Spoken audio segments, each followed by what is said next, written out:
السلام علیکم ویورز، 23ویں قسط کے آغاز میں علیکو ارطغرل کو تمام معاملات بتا رہا ہوتا ہے۔ علیکو کہتا ہے اس میں لکھا ہوا ہے کہ سیمون کا کون کتنا قرض دار ہے۔ ارطغرل کہتا ہے چلو تم اس کو اچھی طرح دیکھو اور پھر مجھے بتانا۔ علیکو کہتا ہے لیکن میں ایک عیسائی ہوں حضور ارطغرل۔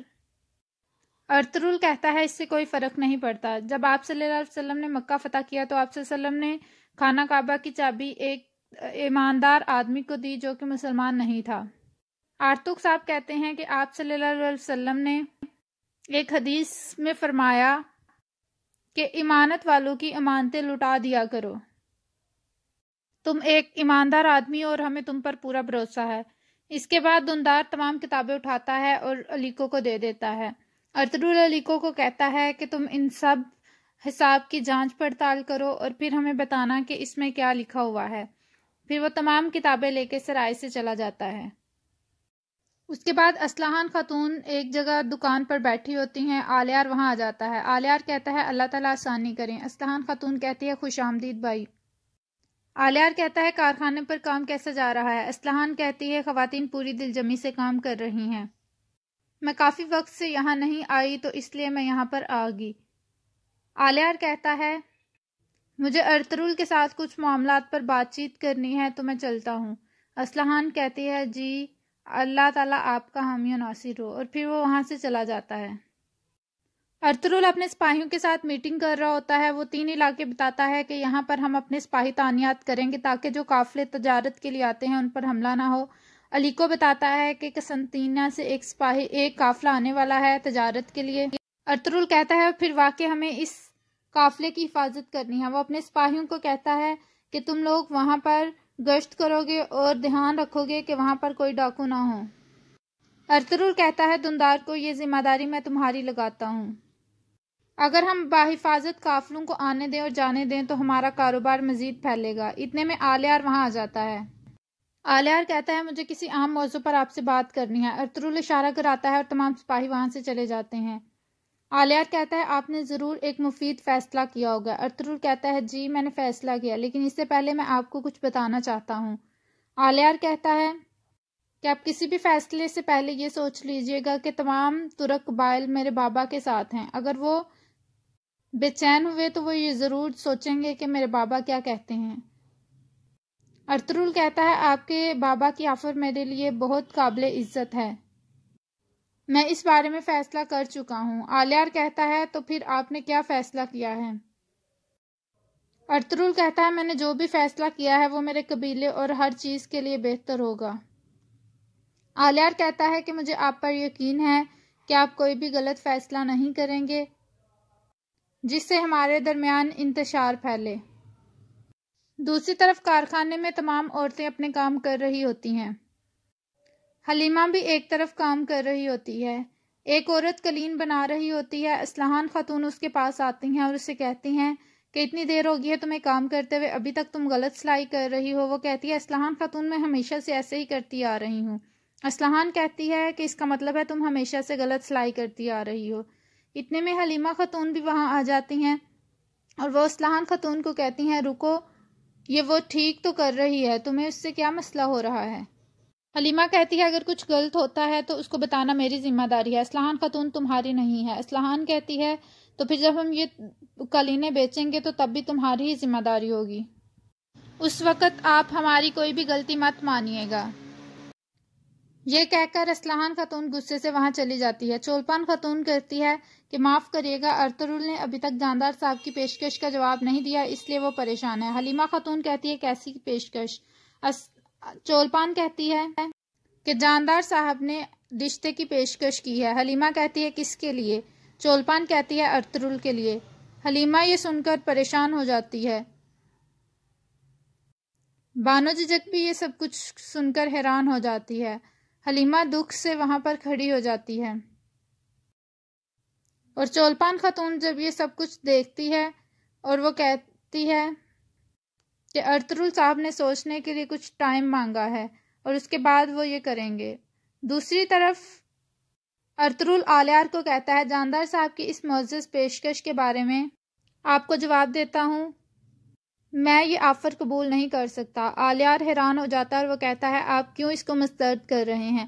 ارطغرل کہتا ہے نہ یہ سرائے نہ یہ پوری دنیا، ایک پیار کرنے والے دل کی قیمت ہو سکتی ہے، میں اس پیار کرنے والے دل کو پریشان نہیں کر سکتا۔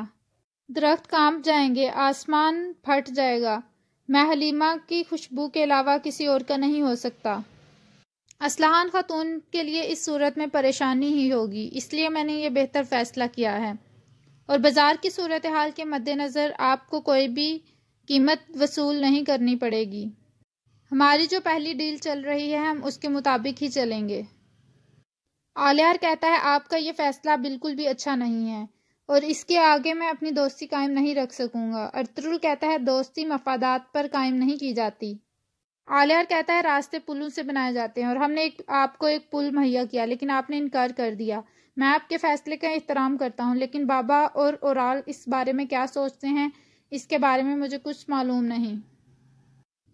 آلیار اس کے بعد وہاں سے چلا جاتا ہے۔ حلیمہ خاتون پریشانی میں سرائے پہنچتی ہیں اور ارطغرل کے پاس آتی ہیں۔ ارطغرل آلیار کو اللہ حافظ کہہ رہا ہوتا ہے۔ حلیمہ ارطغرل کے پاس آتی ہے تو ارطغرل کہتا ہے تم کچھ پریشان لگ رہی ہو حلیمہ، کیا معاملہ ہے؟ حلیمہ کہتی ہے کچھ نہیں، مجھے بس آپ کی یاد آ رہی تھی تو میں یہاں پر آ گئی۔ ارطغرل دیکھتا ہے کہ حلیمہ بہت پریشان ہے۔ اتنے میں آرتک وہاں آ جاتا ہے اور کہتا ہے ایک اہم معاملے پر بات کرنی ہے۔ حلیمہ کہتی ہے مجھے اجازت دیں۔ ارطغرل کہتا ہے بیٹھو حلیمہ، کچھ دیر بات کرتے ہیں۔ حلیمہ کہتی ہے نہیں، مجھے کارخانے میں ضروری کام ہے، میں چلتی ہوں۔ ارطغرل حلیمہ کو روکنے کی کوشش کرتی ہے لیکن وہ کہتی ہے آپ اپنا اہم معاملہ نپٹائیں، اللہ تعالیٰ آپ سے راضی ہو، وہ یہ کہہ کر وہاں سے چلی جاتی ہے۔ اس کے بعد ارطغرل آرتک سے کہتے ہیں کہ کیا معاملہ ہے، تم اتنی پریشانی میں کیوں آئے ہو؟ آرتک کہتا ہے کہ سلطان کا جاسوس آپ سے ملنا چاہتا ہے ایک وادی میں۔ ارطغرل بھی پریشان ہو جاتا ہے اور وہ کہتا ہے کہ ضروری اقدامات کر لیں اور اس کے بعد پھر مجھے جانا ہوگا۔ دوسری طرف جاودار قبیلے کا منظر شروع ہوتا ہے۔ جاندار صاحب اور آلیار خیمے میں موجود ہوتے ہیں۔ جاندار کو آلیار بتاتا ہے کہ ارطغرل کا یہ فیصلہ ہے۔ جاندار صاحب غصے سے چلاتے ہیں اور کہتے ہیں وہ سمجھتا ہے کہ اسے کسی کی بھی ضرورت نہیں ہے، ہم اسے دکھائیں گے کہ جاودار کے قبیلے کے بغیر وہ کیسے یہاں پر رک سکتا ہے۔ اورال کہتا ہے کہ وہ ایک گستاخ کتا ہے، وہ کہتے ہیں جو کتا کاٹتا ہے وہ بھونکتا نہیں ہے، ارطغرل بھی ایسا ہی ہے، ہم اسے دکھائیں گے۔ آلیار کہتا ہے کہ اس کا جو بھی فیصلہ ہو ہمیں انصاف کے ساتھ چلنا چاہیے، ہمیں کوئی بھی ایسی حرکت نہیں کرنی چاہیے۔ اورال کہتا ہے کہ میرے بابا نے میری بہن کا اسے رشتہ دیا اور تم اس طرح کی باتیں کر رہے ہو۔ جاندار صاحب کہتے ہیں جب میں یہاں ہجرت کر کے آیا تو میں وہ سب کچھ کرنا چاہتا تھا جو آج ارطغرل نے کیا ہے۔ وہ جرگہ بلا کر تمام سرداران کو بلا کر ان کا سربراہ بننا چاہتا ہے، وہ سربراہ بن کر ان زمینوں کی قسمت اپنے ہاتھوں سے لکھنا چاہتا ہے۔ میں اب اسے بتاؤں گا کہ جاودار قبیلے کے بغیر وہ کچھ بھی نہیں ہے۔ میں نے بہت صبر کر لیا، اورال تمہیں سب کچھ پتا ہے اور تم نے ان معاملات کو دیکھنا ہے۔ وہ سمجھتا ہے کہ وہ اس سب کا حقدار ہے، وہ ہماری زمینوں پر قبضہ کرنا چاہتا ہے لیکن ہم ایسا نہیں ہونے دیں گے۔ اورال تم اپنی تلواریں تیز کر لو، ہم اس کو کاٹنے جا رہے ہیں۔ آلیار کہتے ہیں بابا نہیں، آپ کسی مسلمان کا خون نہیں بہا سکتے۔ جاندار صاحب کہتے ہیں ہم جو ضروری ہوا وہ کریں گے۔ اس نے ہمارے صبر کا بہت فائدہ اٹھا لیا، اس نے میری ایک آفر کو مسترد کر دیا، ایسا کیسے ہو سکتا ہے؟ اب جاودار قبیلے کا دان دکھانے کا منظر شروع ہو چکا ہے، اسے یہ سب کچھ جھیلنا ہوگا، اسے پتہ چلے گا کہ آخر اس نے پنگا کس سے لیا ہے اور کس کی آفر کو مسترد کیا ہے۔ دوسری طرف قائی قبیلے کا منظر شروع ہوتا ہے، رات کا منظر ہے۔ حائمہ خاتون اپنے خیمے میں ٹہل رہی ہوتی ہیں، ارطغرل وہاں آ جاتا ہے اور ان سے پوچھتا ہے کہ آپ ابھی تک جاگ رہی ہیں؟ وہ کہتی ہیں میں تمہارا انتظار کر رہی تھی۔ ارطغرل پوچھتا ہے کہ حلیمہ کہاں ہے؟ حائمہ خاتون کہتی ہے وہ کہہ رہی تھی میں تھک گئی ہوں اور وہ سونے چلی گئی ہے۔ ارطغرل کہتا ہے میں بھی چلتا ہوں۔ حائمہ کہتی ہے رکو میری بات سنو، تم نے ان کو جواب دے دیا ہے؟ ارطغرل کہتا ہے جی میں نے کہہ دیا ہے کہ اتحاد کو ہم اس شادی کے بغیر بھی مضبوط بنا سکتے ہیں۔ حائمہ خاتون کہتے ہیں اس کے بعد جاودار قبیلے کا دان دکھانے کا وقت شروع ہو گیا ہے۔ ارطغرل کہتا ہے ہم اتنی مصیبتوں سے گزرے ہیں، ہم یہ بھی سہ لیں گے۔ ہمیں اپنے دشمنوں سے نبٹنا آتا ہے۔ ہمیں اپنی زندگی پر گرفت رکھنی ہے اور ان سب پریشانیوں کو مضبوطی سے سہنا ہے۔ اس کے بعد وہ حائمہ خاتون کو اللہ حافظ کہہ کر کمرے میں آ جاتا ہے۔ حلیمہ خاتون وہ تمام باتیں سوچ کر رو رہی ہوتی ہیں۔ ارطغرل خیمے میں داخل ہوتا ہے تو وہ اپنے آنسو پونچھ کر اپنی آنکھیں بند کر لیتی ہیں اور سونے کی ایکٹنگ کرتی ہیں۔ گندوز بھی سو گیا ہوتا ہے۔ ارطغرل اس کے بالوں میں ہاتھ پھیرتا ہے اور اس کو پیار کرتا ہے۔